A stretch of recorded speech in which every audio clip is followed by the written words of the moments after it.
aujourd'hui, je vais faire un traitement pour protéger mes blés. C'est un traitement en fait 2 en 1. J'utilise 2 produits, un herbicide anti-graminé surtout et un insecticide pour les pucerons. L'insecticide est extrêmement important à réaliser. Je le mets à hauteur de 0,06 litres par hectare, donc 0,06 pour 10 000 m². C'est très peu en fait, hein. Et l'herbicide, je le mets à 0,4, pareil pour 1 hectare. L'anti-puceron, donc l'insecticide, est extrêmement important sur le blé parce que maintenant peuvent s'occasionner des dégâts sur le blé qu'on ne peut pas voir, qu'on ne verra qu'au moment quasiment de la récolte. Je surveille quand même. Et ça peut occasionner 50% de pertes par pied touché. Autrement dit, il vaut mieux pas jouer à faire le con avec ça parce qu'on pourrait s'en mordre les doigts à la fin. Bon, ça se remplit doucement. Je demande 3170 litres. C'est quasiment cuve pleine, hein. C'est 3200 litres exactement cuve pleine. Donc là, je serai un tout petit peu en dessous. Et je vais aller faire 3 parcelles. Alors j'ai déjà fait un peu ce matin, là on est l'après-midi. J'en ai fait un petit peu. Les produits utilisés, si tu veux les voir: Caratéséon pour l'insecticide et Vulpix pour l'antigraminé. Alors moi, c'est le problème, c'est du régras. Alors ça s'appelle Vulpix. Alors on pourrait s'imaginer que ça ne traite que le vulpin. En fait non, moi j'ai pas de vulpin chez moi, c'est vraiment que du régras. Et mais ça s'appelle comme ça, mais ça fait régras aussi, puis d'autres aussi. C'est un racinaire là, le Vulpix. Alors 2700 litres, bon c'est bientôt terminé. Là le produit est déjà dedans, hein. Là j'attends plus que les dernières centaines de litres arrivent. Ok, donc là je viens de quitter la route et le chemin, je rentre dans ma parcelle de blé. Donc je me mets dès que je peux, hein, dans mon passage de traitement évidemment, pour abîmer le moins possible. On voit bien le blé. Ok, frein à main. Alors on va ouvrir la fenêtre de derrière. Alors pour ouvrir, donc avant de déplier, il faut lever pour sortir les 2 rampes de leur support. Alors les rampes, je peux te les faire voir. Si j'ouvre le toit du tracteur, regarde jusqu'où elle vient. Elle vient jusque devant la cabine. Ça, je vais te dire un truc. Le prochain pulvérisateur qu'il y aura à la ferme, ça sera pas un Berthoud. À cause de ça. Alors maintenant que c'est levé, je mets un petit coup de distributeur pour voir si c'est bien verrouillé quand même les rampes. Et maintenant je peux ouvrir. Alors pour l'instant ça va ouvrir que la moitié. Hop. Et maintenant j'ouvre la deuxième moitié de rampe.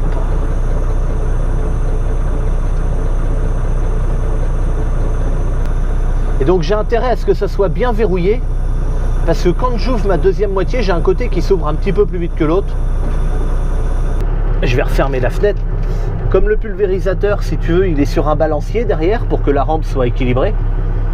Eh bien, si ce n'était pas verrouillé, la rampe pourrait tomber d'un côté ou de l'autre. Et maintenant, je déverrouille. Voilà, c'est fait. Le verrouillage, en fait, c'est jamais que 2 vérins à droite et à gauche du bâti là, qui viennent appuyer dessus pour pas que le balancier puisse bouger à droite à gauche. Voilà, donc maintenant je regarde si mes parallélogrammes sont réglés comme il faut, enfin les dévers, mais ils sont réglés pareil l'un et l'autre. Donc là je vais pouvoir baisser ma rampe. Je vais la mettre à 10 ou 11. Voilà, 10. Alors 10, c'est pas 10 en fait, c'est 1,0, puis après 1,1, 1,2. Alors on pourrait penser que 1,0 par exemple c'est 1 mètre, 1,1, 1 mètre 10, etc. Mais j'ai pas vraiment l'impression que ça soit très juste. Là, il faut que je recule au bord. Mais avant de commencer, je dois faire une nouvelle tâche sur mon GPS. Hop, voilà. Donc là, il est rouge. Donc j'ouvre le menu et je passe là en vert. Et là, je vais refermer le menu parce que j'en ai plus besoin. Voilà. En fait, le petit jet vert, ça veut dire que c'est maintenant le GPS qui contrôle le pulvé. En fait, il est passé en automatique, quoi. Et donc, avec mon téléphone, hop, l'application 365 FarmNet. Et donc là, je vais faire une nouvelle tâche. C'est un phytosanitaire. Et voilà. Donc là, en fait, il connaît déjà tout ce qu'il y a à savoir. J'appuie sur lecture pour commencer la tâche. Comme je suis géolocalisé, l'application a reconnu la parcelle, donc il me l'a noté automatiquement. Et puis les deux produits, donc Caratéséon et Vulpix, il me les a notés automatiquement aussi, puisqu'il garde en mémoire, par exemple, le dernier traitement. Et comme j'ai traité ce matin, avec ça et exactement aux mêmes doses, du coup, tout est déjà inscrit. Voilà. Et avec les bons dosages. Allez, bon, maintenant que c'est fait, marche arrière.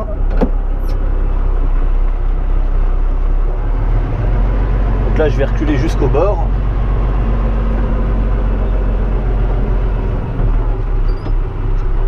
Top. Alors là, je vais passer en gamme, hop, moyenne haute. En fait, j'ai 4 gammes ici. Moyenne, j'ai gamme basse, moyenne haute et haute. Donc là, je suis en moyenne haute et ici en 4e sur ma vitesse. Je mets, hop, ça vient de s'allumer les 4 roues motrices. Les 4 roues motrices, c'est jamais que cette petite manette là que je viens d'enfoncer. Là, je suis bien en marche avant. Je vais faire accélérer. Alors ici, je peux allumer le pulvérisateur. De toute façon, ça coule pas aux rampes.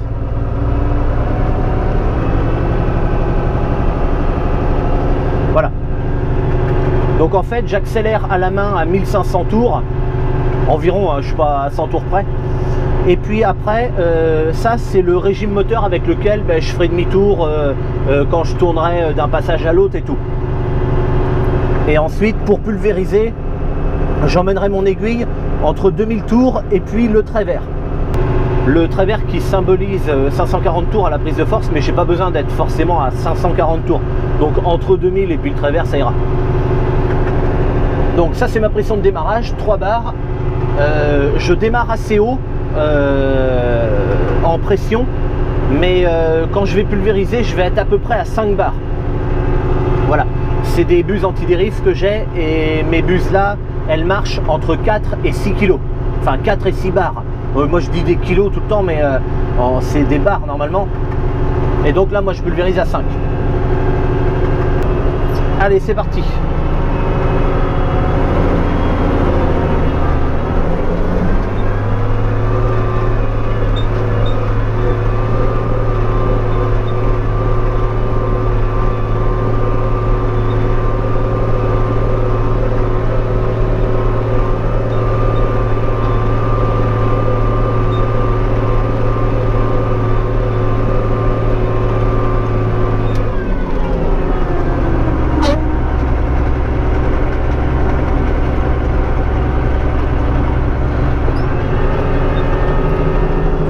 Donc là je suis au bout, donc il faut que je fasse encore une marche arrière.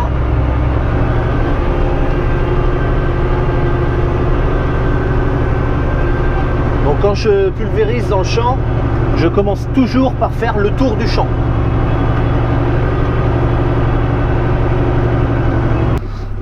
Alors on peut descendre. Alors sur les produits de traitement, il y a toujours un délai de rentrée. Je vais mettre comme ça, il n'y aura pas trop de vent. il y a toujours un délai de rentrée. Le délai de rentrée, c'est quoi? C'est quand j'ai traité, combien de temps il faut attendre avant de rentrer dans le champ. Des fois c'est 1 jour, des fois c'est 2 jours. Donc ça dépend. Alors ici, j'ai pas traité. Hein. Pour l'instant, je suis parti de là-bas, j'ai juste fait ici. Et là, j'ai reculé là-bas et je vais repartir comme ça maintenant. Alors, on peut voir le stade du blé. Il est à 2 feuilles étalées. 2 feuilles étalées, c'est quand il a vraiment 2 grandes feuilles, quoi. Tu vois, là, par exemple, celui-ci, on peut dire qu'il a 1 feuille et demie, quoi. D'ailleurs, je me demande si elle est pas... Putain, elle est coupée, sa feuille à lui, là. Oh, bon, après... Pas parce qu'il y en a une de coupée, j'en vois pas d'autres. Mais voilà, tu vois, regarde celui-là par exemple, il n'a pas vraiment 2 feuilles encore. Tu vois, elle est pas étalée quoi. Contrairement à lui qu'on a vu juste avant là. Donc voilà, entre 1 feuille et demie et puis 2 bonnes feuilles étalées, c'est le stade de mon blé auquel je le traite. C'est à ce stade-là que je dois le faire. Hein. En fait, si tu veux, ici, il y a déjà eu un herbicide de post-semis prélevé. Post-semis prélevé, ça veut dire juste après le semis et avant que le blé lève. Ça tombe sous le sens, mais ça s'appelle comme ça. Et moi, avec ma problématique raies-gras, c'est vraiment le souci que j'ai. Il faut que le programme de désherbage soit un peu blindé parce que sinon, c'est irrécupérable derrière. Dès que le raie-gras est haut comme ça, c'est terminé, on ne peut plus le faire crever. Ok, là la forme du champ elle est un peu bizarre, alors j'ai 2-3 conneries à faire. Tu vois que j'ai un passage de traitement juste à côté de moi là, puis un autre ici, et là je vais repartir là sur le côté. Hop, là je coupe, là j'ai pas de temps à perdre, je me remets droit, dès que les rampes sont droites, tac, je rallume tout de suite. Voilà, ça donne ça à peu près sur l'écran. Tu comprendras tout à l'heure quand je te ferai voir la forme du champ à la fin.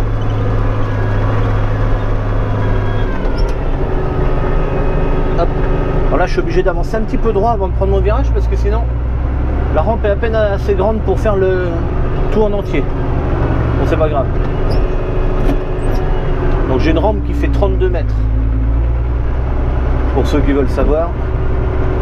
À l'origine, en fait, quand papa a acheté le pulvé, la rampe, elle faisait 33 mètres. Sauf que 33 mètres, ça collait pas avec le semoir. Donc,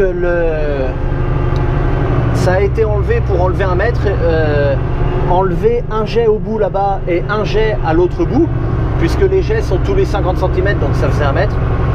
Et puis ensuite, papa a découpé le bout de la rampe et puis ressoudé pour faire un bout renforcé là comme il est maintenant. Alors là je recule, mais il faut que je tourne en même temps. Il faut que je tourne parce que sinon j'ai ma rampe qui va se foutre dans la palisse là-bas. Donc là il faut que je parte un peu en virage quoi. J'arrive pas à tenir la caméra et à conduire en même temps.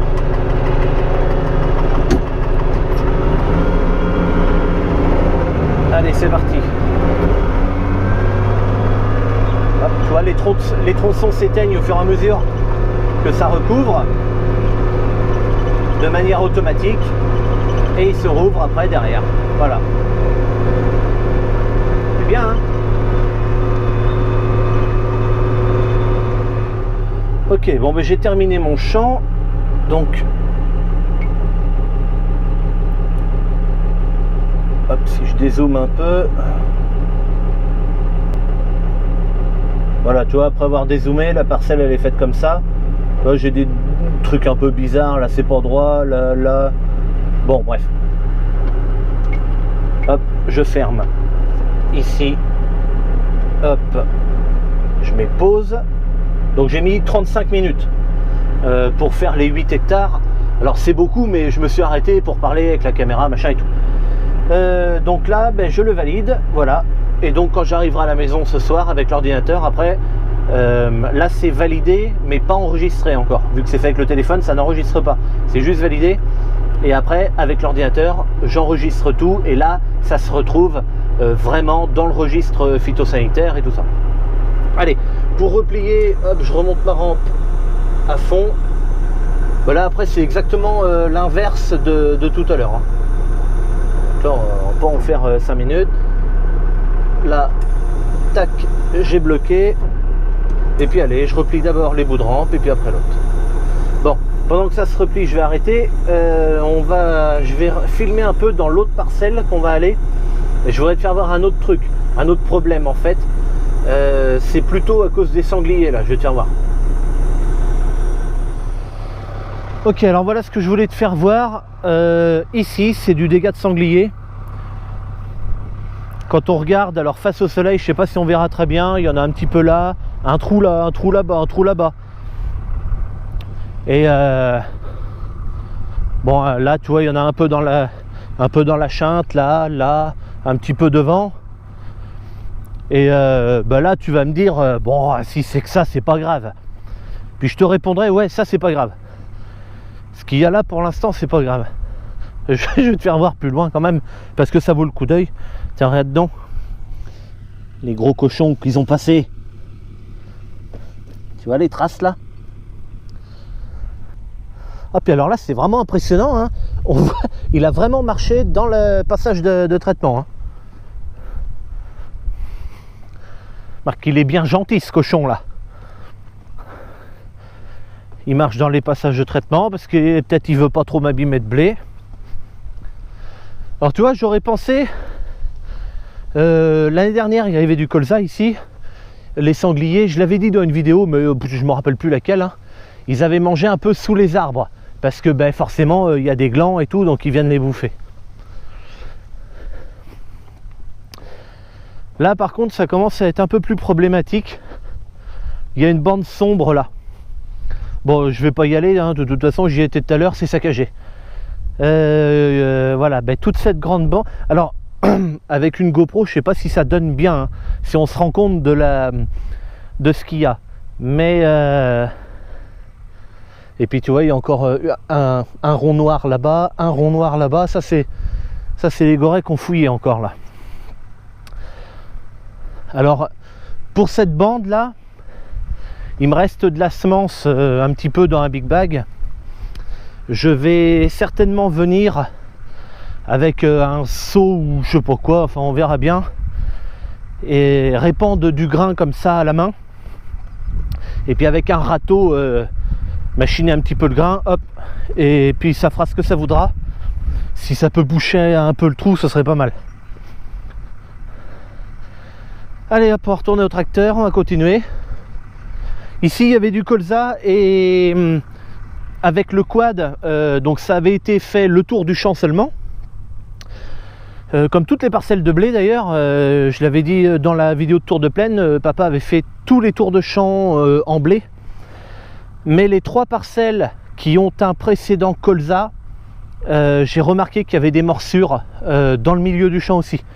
Donc sur ces 3 parcelles là, sur les autres c'est pas la peine, je le ferai pas.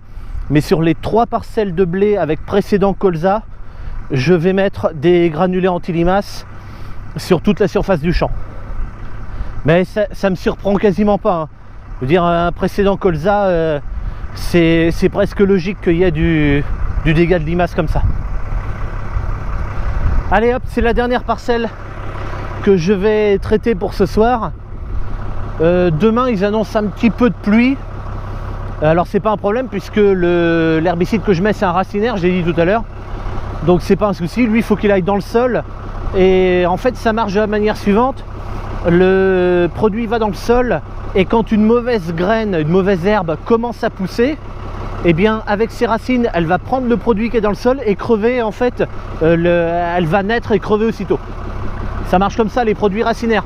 Il n'y a pas besoin que la mauvaise herbe soit poussée pour l'arroser entre guillemets avec le produit. Voilà. Allez, ben moi je te dis à bientôt pour une prochaine. Salut.